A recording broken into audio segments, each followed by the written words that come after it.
不完了。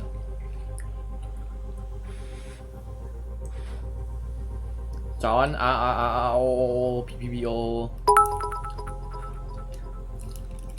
小房间他们每次外送员一打电话来说他到了，我都故意慢点下去，他妈的不诚实，该给他一点教训。但他说快到了，我就会。真的、哦，他到了就没有到，是不是？哎，我有遇过，就是还没到，已经按快到了。XU 不是，已经按我已经抵达。XU4N 早安。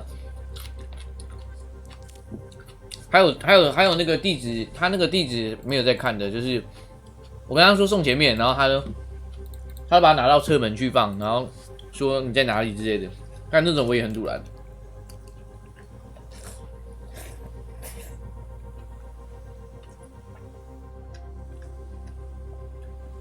葡萄给早安。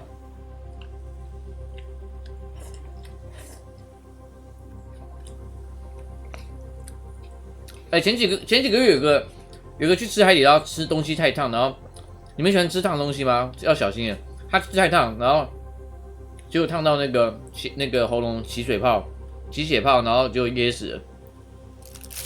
你们吃那种烫的真的要不要急？有些人很喜欢吃很烫，喝热汤。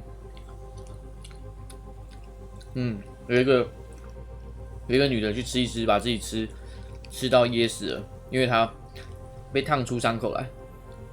抖音看到了吗？有在新闻看到了，起血泡啊！吃啥？吃海底捞？他可能好像是吃虾滑吧，就是很烫，他把它就是捞起来就往嘴巴吞。大陆人嘛，大陆人走掉了，所以喝热汤啊，吃些热的食物啊，还是要慢一点。我也有遇到一个吉娃娃不知道搞什么没出意外的就出意外的结石。还有肾结石，干！没有，现在要开始喝水，我以前水喝太少。咬不会危险啊，达拉声音可爱。反正就是吃东西不要吃太烫、哦，那个都会那个烫伤那个食道的，就是喝热汤也是，有些人喜欢喝那种超级热，像我之前我朋友就喜欢，就是他那个舀那个火锅汤，就刚舀起来就开始在那边喝，我就说靠腰这东西能直接喝吗？这是可以直接这样喝吗？他说喝热的很爽，那个好像都会那个吧，都会伤到喉咙。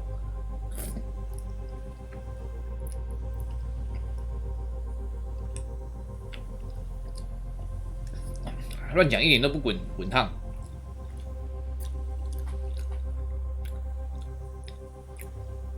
对啊，一天要喝1500cc 超难的，我这个就1000cc，我自己都喝不完。欢迎来到做好攻击准备，选择英雄。